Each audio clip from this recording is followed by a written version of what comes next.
Police have been battling protesters all day, but shortly after sunset, they began pushing them away from the summit location. But now the battle is moving into the streets of Old Quebec City.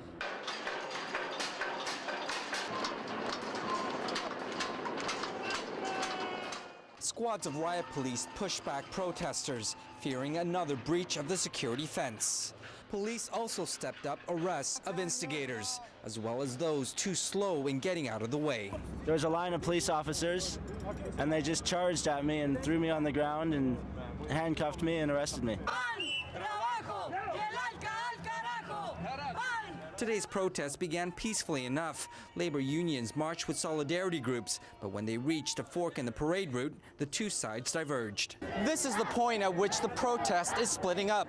The older crowd, trying to avoid a confrontation, is turning right, heading away from the security perimeter. The younger, more radical crowd is turning left, heading directly toward the security fence and the riot police. Some protesters sympathized with the radicals, but most condemned the violence.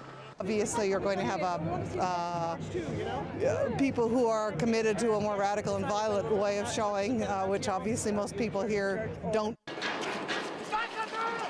Tension and violence began to escalate early this afternoon when protesters again attacked the fence and breached it. Protecting corporations, is that your job? So far, police say only a couple of dozen protesters and officers have been injured.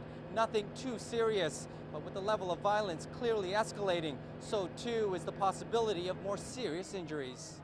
In Quebec City, I'm Wilson Lee for City Pulse Tonight.